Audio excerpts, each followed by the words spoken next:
Get in the know. Non-stop Vikings talk. It's Purple Daily on Score North and ScoreNorth.com. Purple Daily, presented by Surly Brewing Company. Yeah, I mean, to have these conversations after a win is so much more enjoyable than after a loss. Very much the inverse of 21. I would walk off the field after we had lost and said, we're playing so well. We're playing so well, and somehow, some way we lost, but we're playing at a very high level. This year I'm saying, gosh, we can play better, but we won. And it's just kind of an inverse, and I'll take this any day.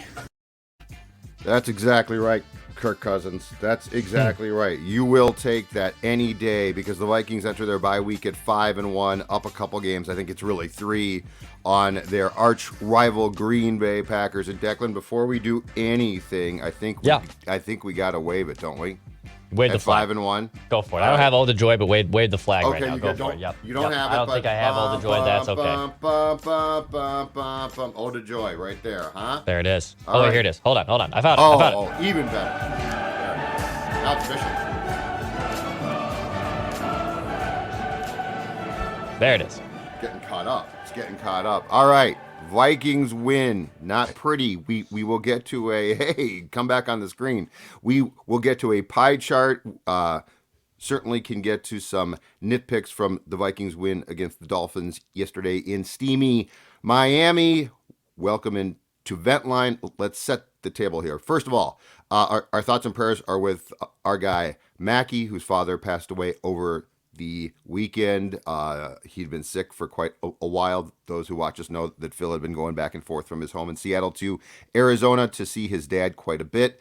He has passed. We don't know when Phil is going to be back. I'm sure it will be this week at some point. But again, our prayers are with our colleague and friend. It's a sad thing. We've both been through it. And so it's tough, but life goes on, and Phil will return at some point, and I'm sure he will have plenty of Vikings thoughts as well. Want to thank our sponsors, TCL. As always, if you're not watching the game or your favorite show on a TCL TV, what are you doing? And also our friends at Surly Brewing, who put on a fantastic watch party, Ventline party. They did a great job. There was a lot of Before I Die consumed. I believe there were some Furiouses consumed. I believe we had a guy come up and say, "Hey guys, Logic Bomb, thumbs up." Yeah. So great time there. Want to thank you guys, all of you that came out in the chilly conditions and the wind and all of that and stuck around and watched. It was great. Our next watch party, November 6th, I have a sneaky suspicion Ventline will be done inside for that one. Just going to throw that out there. Okay. Just going to throw it out there to everybody that might be inside. But anyways, a great time. Vikings win. Not pretty, but they won. As Cousins said, a lot more fun to talk about it. And the flaws after a win as opposed to what happened the last 2 years. We're going to get to a pie chart. Life is good. Going into the bye week from a record standpoint, if you are a Vikings fan. Life is not as good in Wisconsin, though. And Declan teased this. He said, Judd, we got Packer Ventline, and it's off the charts. So perhaps the only thing that was as satisfying as a win against the Dolphins on Sunday was the Jets going into Lambeau Field and beating the Packers. So give us a little sampling of how they're doing down Highway 29. Go, Pack, go! Yeah, the positive thing that came out of the day is Skol Vikings, let's win the game. All right, okay, all right. Wait, how do we do? Okay, like how do we hang up on him? How do we do this? I don't know. All right. That's also not allowed. I'm with you there. But this isn't about the Vikings being any better than we thought the Vikings were. This is about where the Packers are. I can't think of the last time they were at this point. I have a lot of respect for the troll job that Mark just pulled on us because he was on hold for over 45 minutes just to sing that dumbass song. Okay. As good as advertised, Dex. That was as good. That's great. That guy waited on hold and then trolled their. Oh my God. We have more to get to, and we'll do that later on in the show. And by the way, I always find this hilarious because Packer fans that I think either hate watch us or maybe like pseudo watch us say, well, why are you even playing those? You care more about the Packers' demise than the Vikings win. Number one, we have a whole show devoted to pissed off and bitching Vikings fans. It's our biggest show. It's our best show. That's why we do that. Two, it's fun. It's funny to hear this. If it's the inverse, it's just as funny. That's the whole point. Yeah. It's content. Content, baby. First of all, though, let's be very clear here. If we're being completely upfront, completely forthcoming, all right? We saw this at Surly on Sunday. Yes. Vikings fans love the Packers' misery. They gave the Vikings win, got a big old cheer, all right? Mm-hmm. But the Packers loss, arguably a bigger cheer. And I think the fact they got done by the Jets at home absolutely made the fans' day, right? Zach Wilson, the Vikings fans' day. Yeah. I mean, they did lose to the Jets. Now, if you're the Vikings, clearly you've had some bad defeats at home before as well. So I get it. But the Vikings fans, we try and appeal to what the true Vikings fan diehard wants, right? Not the Pollyanna one, but the true diehard Vikings fan. And they want Packers content when the Packers lose. There's no question about it. No, not at all, man. I get it. It's fun. Okay, let's do this. Can we do this? Let's get, as we go into the off week now, the Vikings not playing their bye coming up on Sunday. Let's get to our strongest Vikings take. And this can go in a lot of directions now. This is an interesting team. Interesting team. Strongest Vikings take. We'll start with you, Dex, as far as what going into the bye now, coming off the game yesterday, your strongest take on this team is. All right, my hottest and strongest Vikings take is this. I kind of honestly piggybacking to after what we just heard from Packers Vent Line. We'll hear more from that early on. Yep. Is my hottest take is the Vikings are the kings of the North. They are the new kings of the North. There is a new king in the NFC North division, and it is your 2022 Minnesota Vikings. They have now a 2-game lead on the Green Bay Packers, who look absolutely dysfunctional. The Vikings are still clicking. They're finding ways to win. Aaron Rodgers has been there and done that. And yeah, you can never count him out 100%, but you can tell the frustration is building there. He doesn't have the same cohesiveness that he had with his previous offense. And as of today, too, according to 538, the Vikings have a 83% chance. 83% chance to win the North. The Packers are at 14%. So it's going to have to take a monumental collapse by the Vikings and a basically running the table situation of the Packers. And just in general, now that I've seen 6 weeks of football, I know there's still been ugly and bad football, but the Vikings have still figured out ways to win 5 of those first 6 games. And what I've seen from Green Bay, too, I know I didn't watch a lot of the Jets game, but when you lose to the Jets at home, when Bailey Zappi almost daggered you at home, when you blew a game in London. That Patriots quarterback might be good. He could be. He keeps putting up points on people. But this Vikings team looks like the best team in the NFC North. They are in the driver's seat to win the division for the first time since 2017. And the Vikings are your kings in the NFC North. That is my hottest and strongest take after 6 weeks of Vikings football. Okay, that's going to dovetail into my strongest take. That's good, and it dovetails into mine really, really well because I think it creates a really intriguing conversation through 6 games here. And my strongest Vikings take is this. Yes, the good news is the Vikings are 5-1.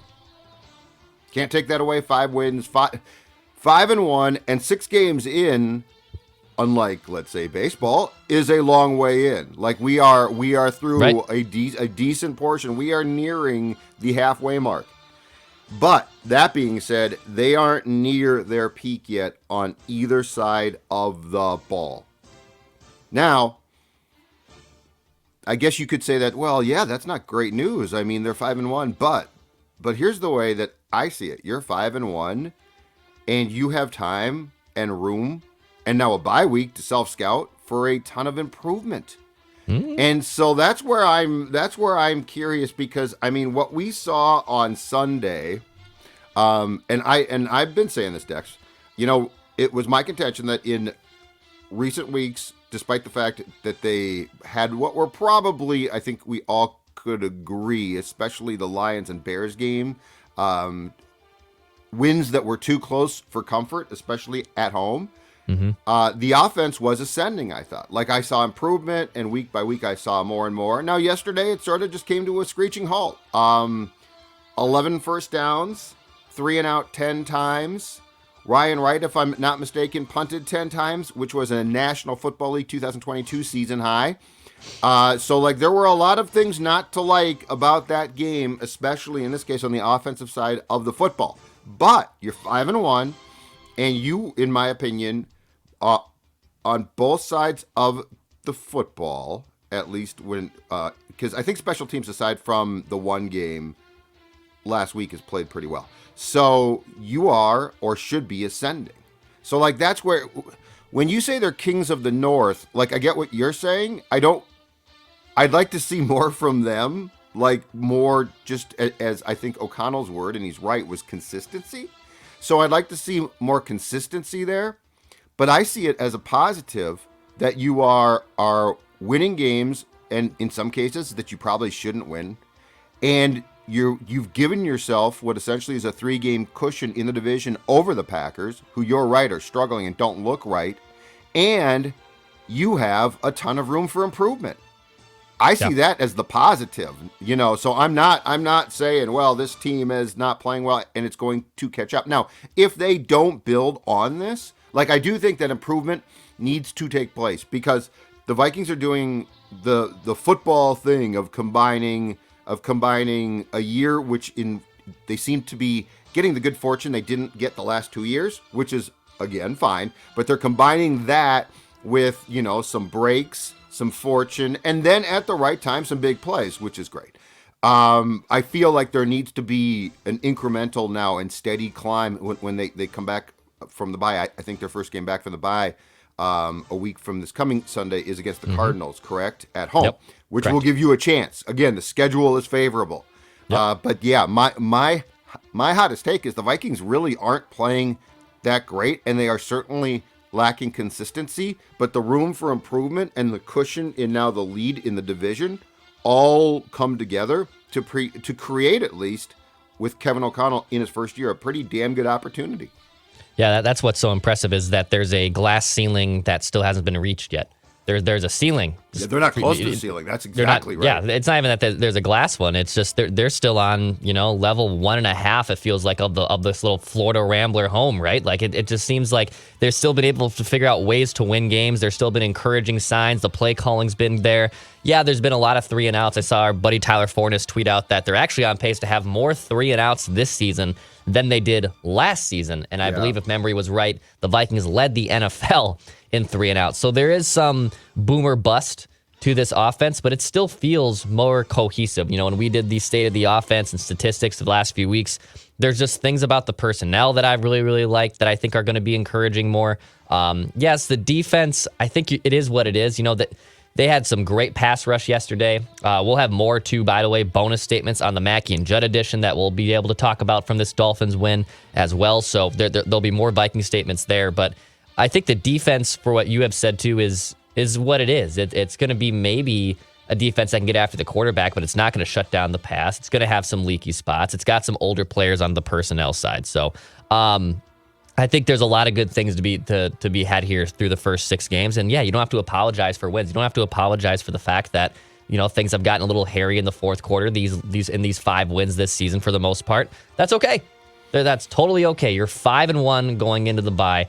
And yes, cautionary tales of, past Vikings teams that have been 5-0, like the 2016 Vikings, doesn't feel the same way as that either, by the way. Like, that team had so many holes in the offensive line, and just in general, it just didn't feel like that was going to be cohesive enough. This Vikings team seems like they legitimately are one of the better teams in the NFC. The Eagles are still kings, and watching that Sunday Night Football game, Jalen Hurts is still proving everyone wrong, and that dude actually might win the NFL MVP. He actually could be a candidate to win at least NFC Offensive Player of the Year and put himself in the conversation to be an NFL MVP. But I think the Vikings are right there behind him. I think they're the second best team so far in the NFC. Now, that being said, the conference is terrible. Like, I'm not willing to, we're not watching good teams here. Philadelphia does, I do agree, look good. But what I really like about it is, and I guess this is where I'm willing to partially because of the unknown here too, Declan, place my faith in O'Connell, which is that he can get this team, because I agree with you. I agree that it feels like this team is being run pretty well. And look, I mean, some of the games are not turning out, like the game flow is weird. They're not turning out or going like we expect. But yeah, it does feel like the breath of fresh air that, go back, started in training camp. It didn't just start. Like this whole thing felt very different. It continues to feel that way, even though there are obvious and probably problematic flaws. But yeah, when you are in a conference that it looks overall to be this weak, you know what? Good for you. Find ways to win. All right, let's do this. Win the game anyways.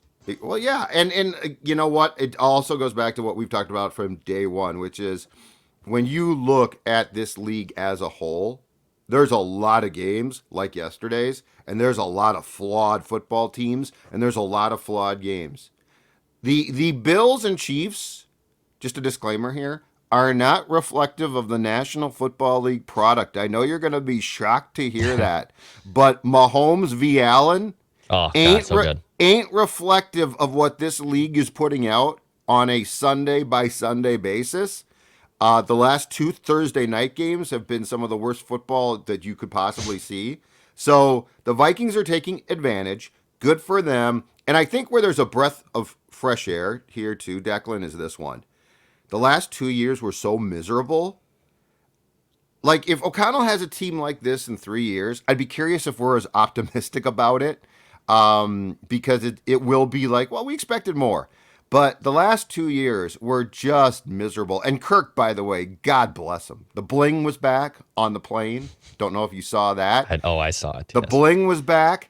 The other thing Kirk is doing, and he's done it the last 2 weeks, and he's doing this, make no mistake, he is dropping some of the most beautiful breadcrumbs about Zimmer that you can possibly. He will not rip him. He won't reference him. He won't talk about him. But the quote that you played off the top of the show, last year I'm thinking to myself, we're so good and we can't win a football game. And this year, I think that is all very, very passive-aggressive Kirk, and it's absolutely marvelous. Should we get to Chef Declan's pie chart of praise? Yes, we absolutely should. Yeah, I have a pie chart of praise that I cooked up after a Vikings win. But Judd, I also first want to tell you about my friends at Underdog Fantasy. My God. The slips yesterday, dude. Yes, I have all the slips to show our YouTube audience here. Great weekend of Underdog Fantasy from our friends here. Let's start with Joseph, who, a little nice 5-item parlay, $60. He had a $3 entry, 5 items. For God's sakes, he had Alan Lazard, he had Joe Burrow, he took the overs on Jamar Chase. Overs. Nice day for him. But it gets better. Because my guy Kip here, who's come on Vikings Event Line before, another 5-item parlay. Justin Tucker, 1.5 field goals made. I didn't know that line was available. I would have hammered that every single time. 5-item parlay here for $300. Okay. Nice little win for Kip, too. Congratulations. Very nice little win. It gets better. Oh, my God. One more. Oh, my God. Kent with $1,000 slip. You want to play? Should we play it? Should we play it? Yeah, play it. There you go. Kent. Bravo. My God. And Kent's not listening to my advice. He's listening to his own gut at Underdog Fantasy, which is probably the good way to go. Okay. No one should listen probably to the good way to go. Just join Underdog.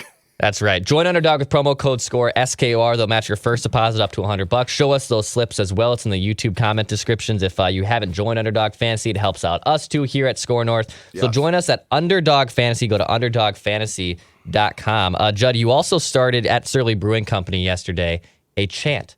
We heard the Jets chant. We heard the Skull chant. Yep. What was the other 4-letter chant that was being said yesterday at Surly Brewing Company? I got one thing to say about that. It was this: Livia. And that's because my friends at Livia Weight Control Centers have helped me drop 40 pounds. I had a young lady come up to me yesterday, and we talked some sports. And then she goes, I want you to know too something. I was like, what? She goes, I dropped 30 pounds because of you. Because you told me to join Livia. And look, we're about to do the pie chart of praise, right? But let's say that you've, last few weeks, have been getting a piece of apple pie, perhaps, some ice cream. And now you looked in the mirror this morning and you're like, you know what? I need to lose some weight. How can I do it most effectively? I'm going to tell you that is because of our friends at Livia Weight Control Centers who can help you do exactly that. And if you join right now, you'll receive 8 weeks for free. Imagine all the weight that you can drop in the first 8 weeks. And with the new Flex program, it gets even better. Fruit, pasta, and even bread now. How do you join? It's this simple. livea.com, livia.com, 855-GO LIVEA, inside the state or out, because we've had folks join from Florida, New York, California. They conference in, they Zoom in, virtual consultations, that's simple. Livia, livea.com. That's how you do it. All right, Dex. All right, let's do this pie chart. Now on Mackie and Judd. You wanted better charts that you could see the fine print on. The pie chart of praise. You should be singing his praises. All right, pie chart of praise. My second pie of this season. We like to take turns here on Purple Daily, Mackie and Judd, to do the pie chart of praise. So I haven't had too many blames.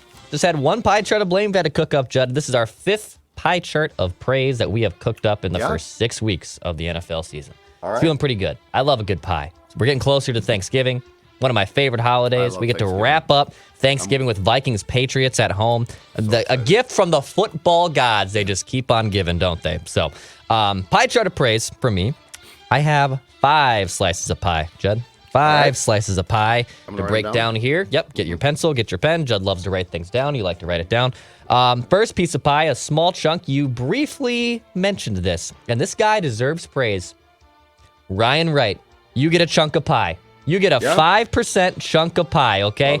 I know he had 10 punts. He also had an 80-yard punt from his own GD end zone at one point yesterday, okay? Game ball. He got a game ball. He got a game ball. This is great. Yeah. How many punters get a game ball? I might be selling Ryan Wright short with 5% of a slice of pie here, but he deserves to be on this pie, okay? I know when you punt 10 times, typically, if you're going to guarantee 10 punts in a game, your odds of winning that game are probably pretty minimal, probably pretty small. But regardless, Ryan Wright, his special teams, it was relied upon.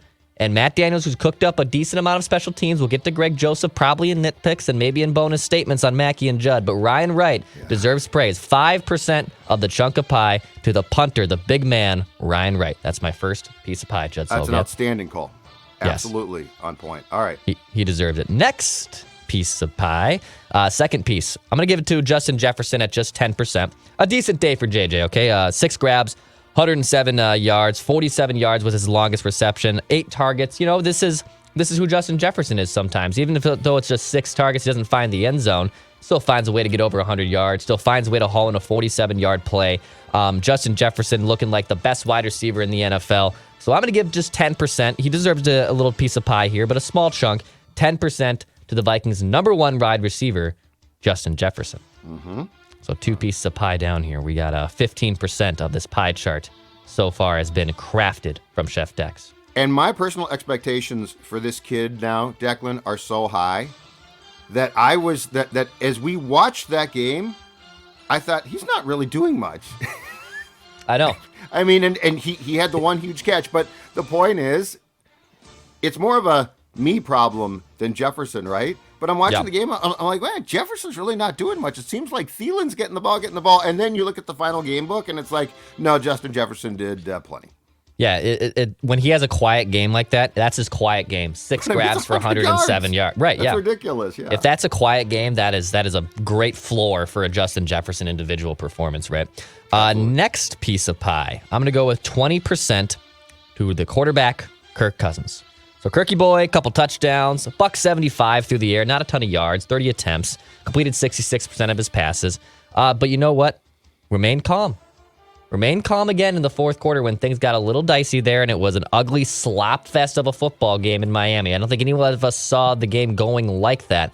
But Kirk, in past times, would melt down in those situations or maybe throw a pick that could make things worse. He did not. He remained calm and collected. He threw a touchdown to Adam Thielen. I know Dalvin Cook kind of iced the game there towards the end. He didn't actually have to throw a lot in the fourth quarter. I think just like 5 passing attempts. But guess what? He still was the one who was cooking up this offense. He deserves a chunk of pie here. So Kirk Cousins, for not a statistically great day, but remaining calm and delivering the Vikings his 5th win of the season. 2018 to 2021 with the Vikings, how many times does Kirk Cousins win that game? Or how many times is Kirk Cousins on a Vikings team, I should say, that wins that game? It feels like they, especially the last 2 years, always lost that game, right? Yes. Like, and you're right. Kirk would melt down. And it's interesting that Kirk and O'Connell had a couple of animated conversations on the sideline, but it didn't lead to meltdowns. Right. So, like, yes, it is a, again, you know what? You can take your Kirk stats and shove them. I don't care about the stats. I care about the fact that they are finding ways to win. And if the breaks go their way, guess what, Dex? You create your breaks too. So yeah, because that's a game. I think in that first half, the last 4 years, things just start to go wrong. The Dolphins get some points, and Kirk and the Vikings don't recover. All right, and my next chunk of pie here, Judd, is a very broad piece, but it's because there's so many contributors that happen to this. That's why it's one broad piece. I'm giving 25% to the Vikings' performance in the fourth quarter. In the fourth quarter of this game, on offense and on the defensive side of the ball. So, like I just said that Kirk Cousins, I think only 5 passes for like 45 yards in the fourth quarter. But Dalvin Cook rips off a big run, finally, right? Like he was having a horrible day, lacking those explosive plays, but his 47-yard run, or 53-yard run, excuse me, was the one that iced the game, that put the game out of reach, that put the Vikings up by double digits. He has a big performance. Patrick Peterson graded out very well yesterday. The Vikings defense was able to just bend and not break. Yeah, they allowed, 2 extra touchdowns in the fourth quarter, but that's when the Vikings had the game put away. So you're playing off a little soft coverage. They didn't allow a big play to happen necessarily. I think it was a whole chunk of contributors there in the fourth quarter that wasn't, again, the sexiest of things, but the Vikings as a team closed out the game and figured out a way to win. That's what's important. That's all I care about. Bend and not break. The stats are the stats, okay? You don't have Allen. You don't have Patrick Mahomes, okay? So how can you make this the best possible way and still figure out a way to win? So I'm going to give 25% to the Vikings' performance in the fourth quarter. Everyone involved there in that pot of stew. Crunch 25%. time is what you're saying. Crunch time. So, right. So like when the pressure gets on you, probably the most intense that it can, they actually were good, or they did their job. Do your job. Correct. They did their job. I will say too, the fourth quarter, the contributors there, Kevin O'Connell falls into that group as well. I don't mean to just omit the coach because coaching has a lot to do with that. I believe our friend Seifert asked about this, and Kirk went in depth, and O'Connell did too. And that was the fact that they started to prepare for the Heat last Monday. That their training staff said, we can't wait. So we want you to, and they actually had a plan to hydrate, right? Starting Monday. And I guess because the Dolphins sideline at that stadium is covered and the opposing sideline is exposed, I guess the difference in temperature is it's like 80 something on the Dolphin side. It's 100 plus on the Viking side. So yes, I think the preparation, you're right. The Vikings were put in a position to succeed. Yep. Like they did fail some or a lot, but they were put in a position ultimately, I think to what you're saying is come through at crunch time and at least give themselves the best opportunity possible. And this is the difference though in close games too. Because I think we perceive it all as luck, right? Like last year the Vikings didn't get lucky, and this year they're getting lucky. But as Parcells has said and told Mike Zimmer year after year after year, you are what your record is. And you have to look at that. Why is your record that? Like, why were you losing? Because I will not go back and say, well, the 2021 Vikings were good. They just got bad luck. No. They set themselves up to fail. Why and how? The 2022 team with O'Connell is setting themselves up between the margins to succeed. So to me, there's a big difference that goes well beyond luck because, in my opinion, you create your fortune through preparation. All right, man. One last chunk of pie here. My pie chart of praise. I've given you 4 pieces, and there's probably a big chunk. If your Benilde St. Margaret math can't figure out that I have a big chunk of pie still missing. I hope I know where it's going because I think I know where it's going. 40% of the final chunk of pie to the Vikings defensive line. A humongous monster day for the Vikings defensive line. Yesterday, Judd, we're getting numbers here as things pull in. We're recording this on a Monday morning around 9:30 Central Time. Yesterday, Zadarius Smith recorded 11 total pressures against the Dolphins. The second most of any player in a game this season.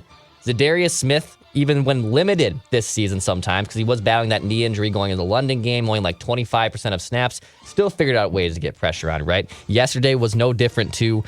He had a monster day, and Za'Darius Smith and both Danielle Hunter kind of showed up big time. 2 sacks for Za'Darius, 2 sacks for Patrick Jones. Yep. Jordan Hicks even got in there a little bit. Danielle Hunter had a sack yesterday. You're starting to see, I think, those two monsters, and those are the two most important pieces on this Vikings defense. If those two guys aren't playing up to par, then this Vikings defense is going to be an absolute sieve. It's going to be one of the worst in the league. But now I think we're starting to see both those guys get a lot more comfortable and a lot more schemed in the most appropriate ways, even though the defensive line is not the one that's scoring all the points and it's not the offense, because that's the new fun thing in the NFL. The Vikings defensive line made life hell on Skylar Thompson. They made life hell on Teddy Bridgewater. 40% of the chunk of pie, my final chart of pie chart of praise to the Vikings defensive line.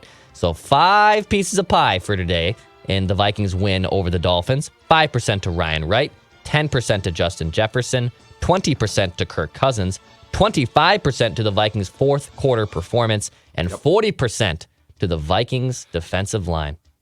The naysayers will come back at Declan Goff and say, yeah, but look at who the Dolphins were missing. Tackle problems, and their tight end was out, so they couldn't block. But again, here's what I say. You were prepared. You could make a pretty good, coherent argument that depth-wise, the illness loss on Sunday of DJ Wanham not playing was a big loss. He's played well. He didn't play. Patrick Jones, who I've liked for a long time, and I was told a year ago in the rookie camps and the off-season camps that this kid was good. He looked the part. He had 2 sacks. He deserves more playing time. Here's a next-gen stat off the Vikings pressure. And let's just make something very clear here. There is a lot that we can obviously from this game find to nitpick, and we will shortly. But there also has been a call from all of us to say, where's the pressure? Where's Danielle? Where's the pressure, right? Come on, Ed Donatel. Put some bleeping pressure on. Next-gen stats from Sunday. The Vikings defense generated 25 pressures in Week 6. Their most in a game since Week 11, 2016, which I believe was against the Cardinals. Za'Darius Smith, according to this, led the team with 10 pressures. Dex saw 11. And has generated the 4th highest pressure rate, 17.3% this season, minimum 100 rushing attempts. So the fact here is, for all of the things that we can nitpick or the things that we can say, well, the Vikings got fortunate, that pressure, I don't care who's playing against them, that pressure was legit. That was no fluke, and it came in the heat. And if you look at the snap counts, those big guys who I thought would tire out, you're right. They had a ton of snaps. And look, the Dolphins are without, I think, both their starting tackles, but good. Like, there's no. Well, the Dolphins didn't have either their starting tackle. Go after them. Yes. Now, if you lose, you say, "What the hell happened?" Yeah, exactly. But yes. That's the good thing, that the Vikings defense still was able to get after 2 tackles that were out and put pressure on the second and third string quarterbacks, respectively. Good on the Vikings defense there. They deserve the biggest chunk of praise. All right, Declan Goff, fine work, and I love your finish there. The 45% is absolutely correct, and yes, the amount of pressure put first on Skylar Thompson, who I think got his thumb basically bloodied and then had to leave, and then poor Teddy. Let's just get to that quick too, though, Dex, because you're a big fan, and we saw people in their Vikings garb at Surly yesterday with still number 5 jerseys on. Yeah. I'm going to tell you this right now, and I know he's a backup now, so I know that there's no threat that, oh my God, he's going to start for a team. But he still has to play at times. And I know he threw for a bunch of yards, okay? So I get all of that. Statistically, again, hey, look at Teddy's stats. It's at times painful to watch for me now. Teddy. I'm not sure how you feel about it. And I was never like a huge fan, but there was something there. But all of the fans now who said, well, he can't throw, he's got no arm and stuff. I mean, now he really can't throw much. I felt bad for him at times too, because he was, he came out of concussion protocol on like Wednesday, and he got hammered a bunch. it was a little bit painful for me to watch a kid who at one time was going to be the quarterback here for a long time. Yeah, I mean, he's clearly morphed into a very reliable backup quarterback. He's probably going to play a long time. Good for him.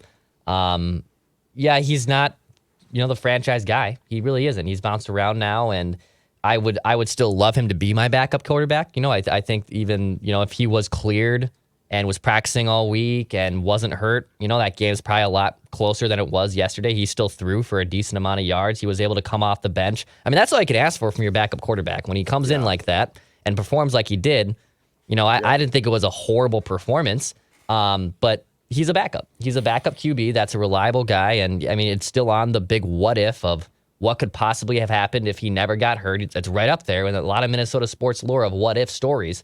But, yeah, he's a backup. He's a backup quarterback. I'll still always love him. There's always a soft spot in my heart for Teddy Bridgewater. But yeah, he's not the QB that I think everyone makes him out to be, including myself. I think Skylar Thompson going out was actually a huge break because he could drive the ball to go true football league here. He could drive the ball down the field. Teddy really can't. And so I think it really helped because there are, again, to talk about the flaws, there are some flaws in that Vikings pass defense, which segues perfectly into Nitpicks. And Nitpicks is sponsored by our friends at Finch Home Solutions. Cody, I'm guessing, tuned in yesterday watching that game. Cody Finch loves the Vikings. He's like you. He's a big Vikings fan. But you know what else he likes? He likes to protect your house. And if you have any electronic problems in your house, it could be smoke detectors, it could be outlets, it could be a ton of things that a guy like Judd Zolgad has no idea how to fix and can barely remember that they exist in his house until they don't work. Cody, he's an expert, as are his cohorts at Finch Home Solutions. They can take care of everything from faulty outlets to flickering lights to installing or repairing electrical panels. Right now, offering a free home safety inspection to all Purple Daily fans as well. That's right. Check them out, finchhomesolutions.com, 612-357-2604, 612-357-2604, finchhomesolutions.com. Anything that you need done in your house, remember, don't DIY it. When it comes to this stuff, you don't want to burn your house down. Finch Home Solutions. All right, Declan Goff, do you want to start us off in the nitpicks territory of this episode? Yeah, let's. I'm actually gonna go here because I think I know where you will go with your nitpick. I'm just kind of sick of Jordan Hicks. The guy looks slow. He gets gashed on a lot of open field areas. Yes, he put down Teddy yesterday for a sack, and that's good for him. But he's just a slow linebacker. He's not as fast. And Brian Asamoah, who's a rookie, and they don't want to just give him the entire keys to the car. My nitpick is you have a very slow aging linebacker there that teams are going to start to really expose upon. I think going forward, he can rack up tackles. Everyone can get tackles. I don't really look at that as like, oh, wow, he had this many tackles with the Cardinals last year and he leads the Vikings in tackles this year. My nitpick is you have a very slow aging linebacker that I think is going to be targeted a lot because linebackers are now responsible for so much more on the football field than they were like 10 years ago. So I think my nitpick, for me at least, one of them is Jordan Hicks. They got to figure out ways to get Brian Asamoah or just get more speed on the field there. So that's an interesting one because, I thought Hicks actually, and I have not seen the PFF grade yet, I thought he actually showed up in a positive way more yesterday in some ways, but you're not wrong. So our buddy Thor of the Before We Die podcast with Jesse Pierce, which I believe, is that going to record today or tomorrow, Dex? When does that record? That will record today, yes. That is on every Monday. So yeah, check that out at the Score North channels. But he mentioned the fact that Asamoah, who we really like and has been great on special teams and is fearless, that his weakness is against the pass as well. So like you bring up a question I'm curious how they're going to solve, which is, and yes, you can give up passing yards. I get that, okay? But without the help of the officials, the Dolphins go on what I think is unquestionably a scoring drive, except they took, 3 consecutive penalties on a lengthy drive in the first half, and I believe it was 5 total in that drive. So they sabotaged themselves. But they were certainly making some progress, and a lot of it was through the air. So among the things that I think that the bye week is really going to give Ed Donatel, Kevin O'Connell, and the defensive side of the ball folks time to look at is that. Like, How do you get more creative? How do you find a way that you don't consistently, especially against quarterbacks who are mobile and can throw the football, get yards? I don't consistently love what Kyler Murray has become, but he can get hot and he can definitely cause problems. So like what is your answer to Kyler Murray when you come back from the bye going to be?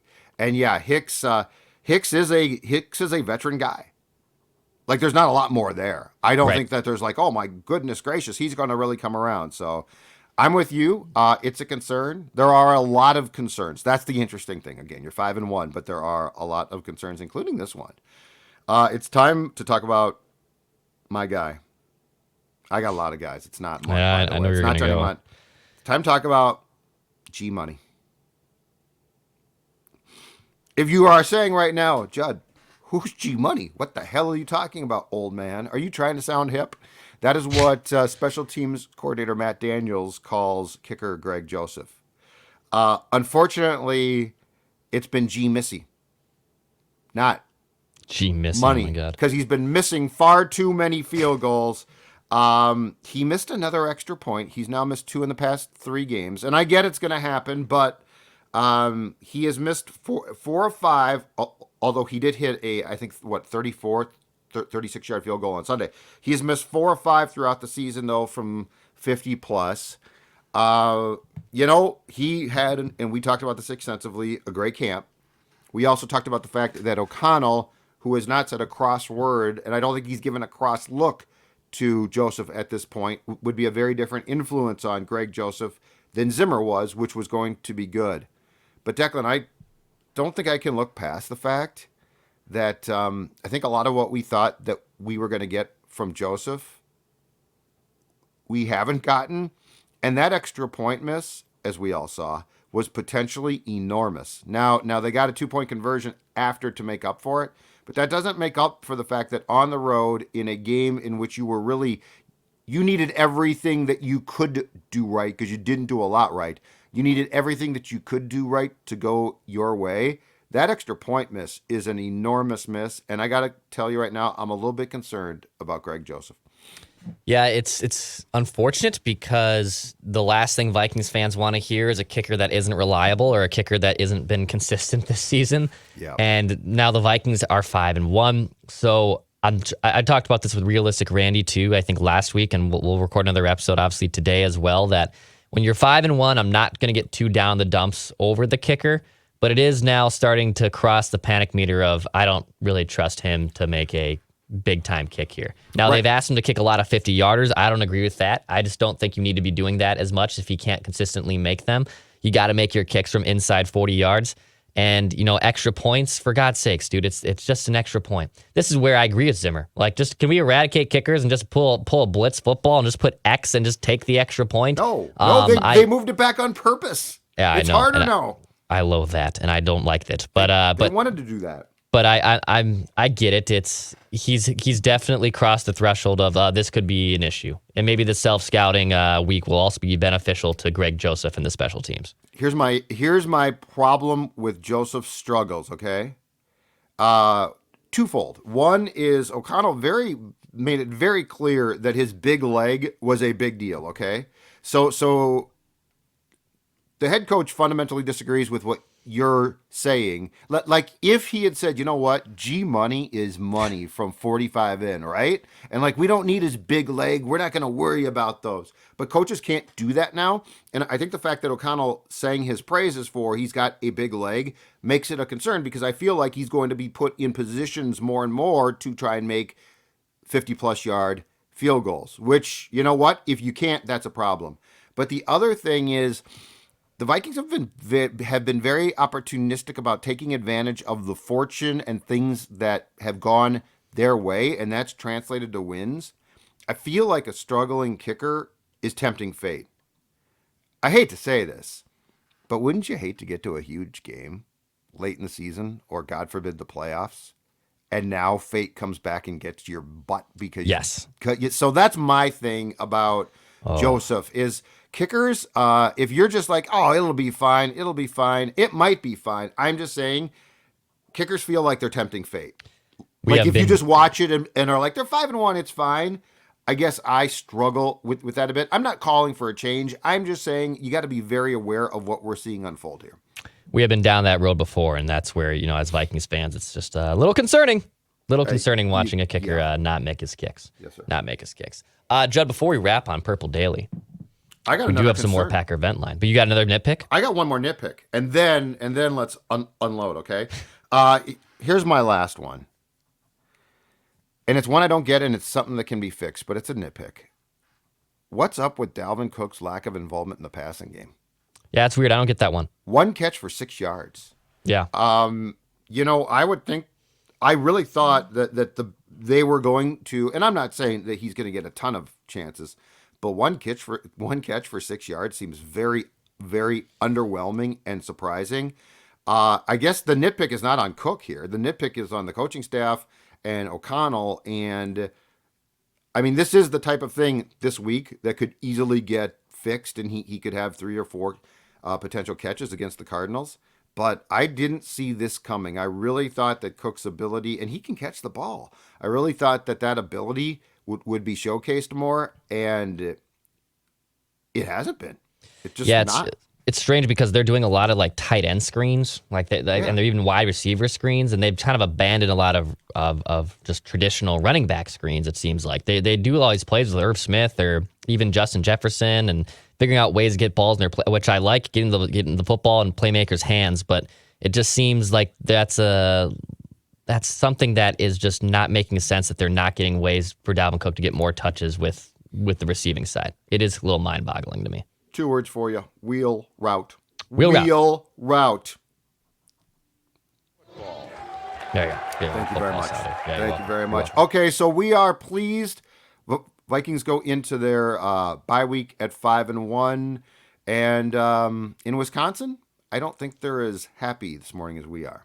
No, they are not, unfortunately. So this is another great edition of Packer Vent Line, courtesy of our friends in Wisconsin.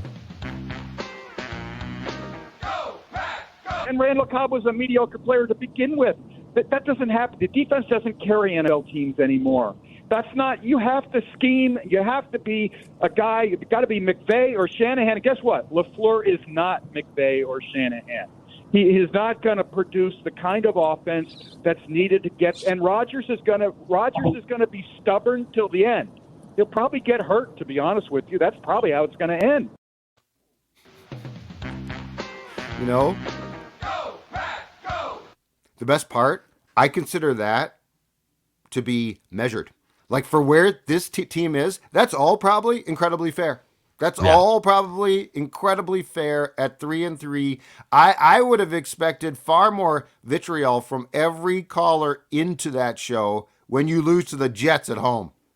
Couple more here from our friends at 620 WTMJ in Wisconsin. Are they going to have a losing record, yes or no? They're going to. What do you mean? Yes, they're going to have a winning record. Okay. 9-8, 10-7. I don't know what Paul's on, but what do you think? What do you think their record is going to be? They're going to turn it around. There's going to be some real tough. What do you believe their record is going to be? I'll still stick to.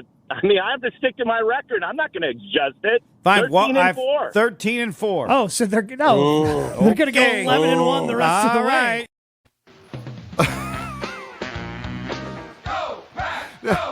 That dude didn't sound nearly drunk enough to make the prediction he just made. No. So he thinks they're going to lose one more game all season long, despite the fact, like I could see them going on a run of some sort. Sure. They ain't going to only lose one more game. Oh, my God. All right, one more here from Packer This Ventline. is glorious. Oh, my gosh. And that's why we fired McCarthy, right? That's why we fired him. And look at what he's doing with Cooper Rush. All right? So who is it? Is it Aaron Rodgers? Is he running it? Where's the leadership? I mean, Aaron Rodgers is an outstanding Jay Cutler. Oh, my God. How the turntables have turned in Green Bay, because they hate the Chicago Bears, and all of a sudden Aaron Rodgers, statistically one of the greatest quarterbacks of all time who has succeeded Brett Favre, also one of the greatest quarterbacks of all time, is actually just a little more prettied up Jay Cutler. Didn't they win the last 3 years? Didn't they win 13, 13, and 14 games? Yeah, they've been right there. And now he's Jay Cutler. Jay Cutler. Unbelievable. I love it. Unbelievable. All right, Declan, wrap it up for us. Oh, my gosh. All right, hit the subscribe button for Daily Minnesota Vikings Entertainment. This is Purple Daily, where we want to see the Vikings win a Super Bowl before we die. Realistic Randy Rants also dropping later this afternoon before we die with Jesse Pierce, Thor Nystrom, and Ross Brendel as well. So a packed victory Monday, the 5th victory Monday on and this just one program. thing, Ross, don't screw it up this week. Yeah, we heard some things behind the Ross, scenes. don't screw it up this week. Do your job. Our friend Jesse Pierce told us a little bit of some scripted plays were messed up there from QB1 and Ross. So actually, I'm just going to stop right there. Hit the subscribe button. Daily Minnesota Vikings Entertainment. We'll be back on Tuesday.